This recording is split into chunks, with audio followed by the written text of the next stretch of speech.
Ahoj, vítám vás u dnešního videa a to bude na téma, jak oznámit těhotenství partnerovi. Jelikož jsem na internetu našla spoustu tipů, ale na YouTube jsem vlastně neviděla žádný takovýhle video, nebo ne, aspoň v češtině, tak jsem si říkala, že bych ho do svých videí měla zařadit, protože to je takový téma, který opravdu si myslím, že stojí za to zmínit a chtěla bych tady vypíchnout opravdu 10 nejlepších tipů, jak to tomu partnerovi oznámit. Jinak budu ráda, když i do komentářů napíšete, jak třeba vy právě jste oznámili svýmu partnerovi to, že jste těhotná, anebo jestli máte nějakou příhodu od známých, jak to udělali, nějaký originální nápad. No a my se na to už dneska vrhneme a ještě chci říct, že nakonec přidám ještě jeden super tip, jak to oznámit, pokud máte děti. Jako první tip je připravit stůl pro 3. Tady ten nápad se mi opravdu hrozně líbil, protože je hezký oznámit to těhotenství partnerovi vlastně při večeři, ale chcete mu dát nějaký náznak, nechcete to říct úplně přímo, ten váš partner vlastně, tak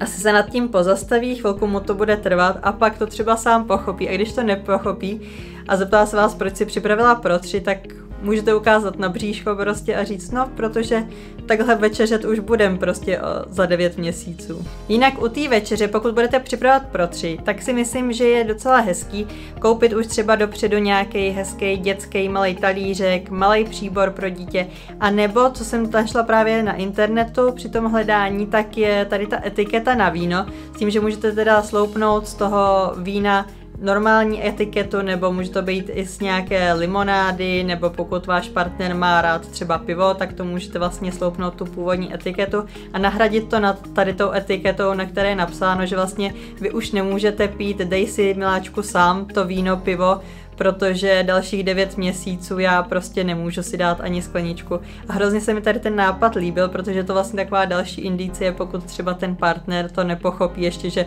pro 3 je připraveno, protože jste těhotná. Na té samé stránce, jako jsem našla tu etiketu, tak jsem našla i stírací losy. A vlastně je to takový malý přáníčko, který můžete dát tomu partnerovi a řekněte mu, setři si vlastně svoji výhru a tam je napsáno po setření, že jste těhotná, že čekáte miminko, a to je takový, si myslím, jako docela hezký, roztomilej nápad, jak to tomu partnerovi sdělit. Většina maminek také těhotenství oznamuje fotkou z ultrazvuku, a to v tom případě, pokud už jste šla na ultrazvuk, pokud jste šla na vyšetření k lékaři, máte teda nějakou malou fotku, a co si myslím, že je hezký nápad, nebo spíš mě to napadlo samostatně, tak pokud máte nějaký album, kam si dáváte fotky třeba z dovolených nebo průběžně z celého roku, z toho, co zažíváte, tak možná na tu další stránku můžete nalepit tady tu fotku a můžete říct třeba partnerovi, pojď podíváme se na fotky, jak jsme byli na dovolený nebo jak jsme se měli hezky, a na konci vlastně na té poslední stránce tak tam bude fotka z toho ultrazvuku. S manželem také rádi hrajeme různé hry a koupili jsme si i takovou deskovou hru, kde máte kartičky, na každé kartičce máte nějakou otázku a každý z vás má takovou tabulku, na kterou napíše odpověď, schováváte to vlastně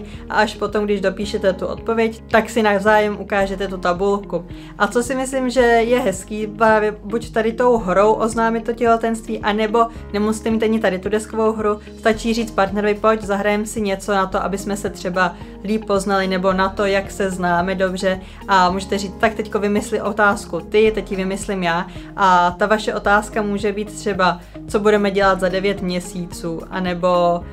co je největší novinka posledního měsíce. No a takhle vlastně napíšete jako odpověď, jsem těhotná, nebo za 9 měsíců budeme v porodnici, počkáte, co napíše ten partner a pak to navzájem otočíte. Váš partner z toho přečte a zjistí, že jste těhotná. Tady ten nápis na kartičkách nebo na papíru můžete udělat jenom ve 2 doma, anebo jako lidé chodí na těhotenské focení, ale když už ta maminka vlastně má bříško, tak můžete jít na jedno takové focení už vlastně na začátku. Bude to těhotenské focení, ale partner to to o tom nebude zatím vědět. Můžete mu jenom říct, pojď uděláme si spolu nějaký hezký profesionální fotky, mně by se to líbilo třeba dát si nějakou hezkou fotku do rámečku, můžete koupit jenom třeba čtvrtku a fixu a můžete říct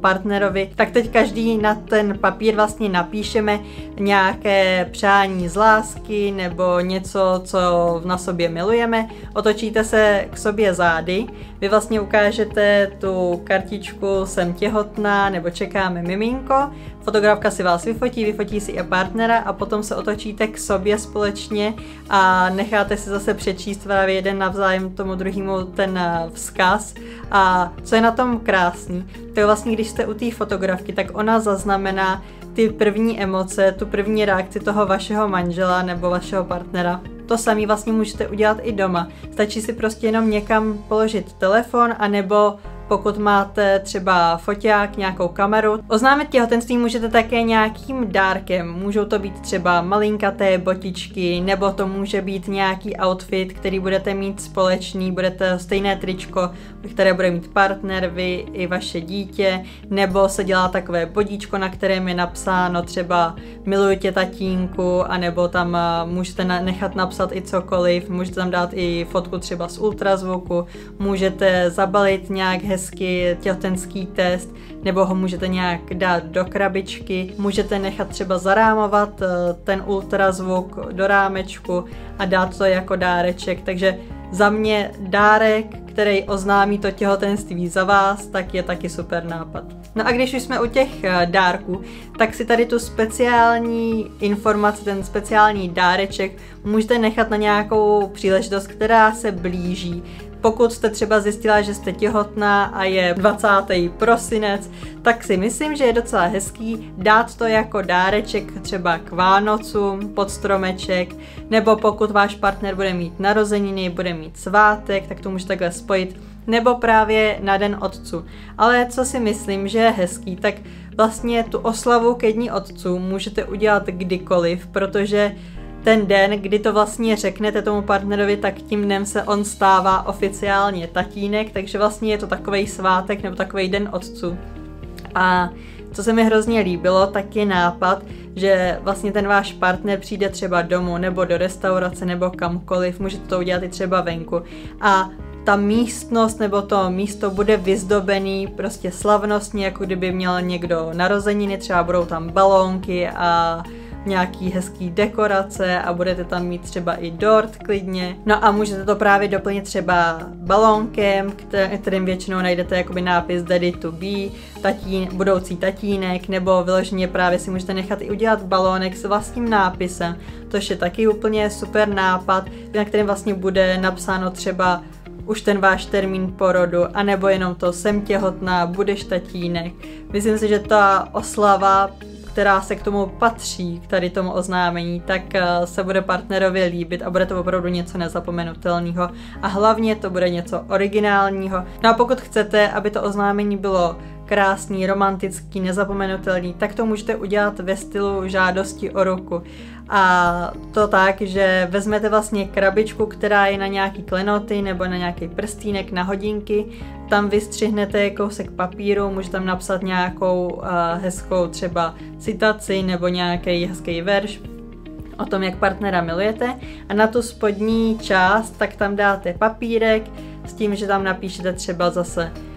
pro tatínka nebo budeš tatínek, jsem těhotná a nalepíte tam vlastně malý hrášek nebo malou fazolku a pod to napíšete tohle je velikost tvého miminka. No a nakonec jsem slíbila, že přidám ještě tip, jak oznámit to těhotenství, když už vlastně děti máte a můžete je do toho zapojit, do toho oznámení. A myslím si, že, nebo aspoň mě napadly takhle jakoby dvě věci. A ta první je, že můžete koupit tomu dítěti nebo tomu miminku, co už doma máte, tak nějaký obleček, může to být třeba podíčko, může to být svetr,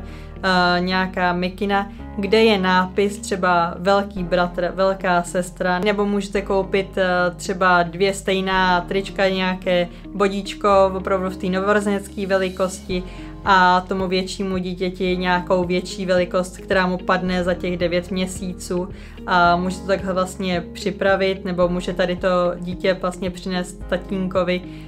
ten mini obleček a mít na sobě už to tričko. No a druhá varianta, jak to oznámit vlastně společně už s tím vaším dítětem nebo s těmi vašimi dětmi, tak je, pokud už ty vaše děti mluví, tak je to ideální, rozumí to, co se po nich chce, tak je to, že můžete třeba být doma s partnerem a při nějaké příležitosti Aničko, Pepíčku, kde je miminko? A miminko nebo to vaše dítě vlastně ukáže vám na bříško a nebo řekne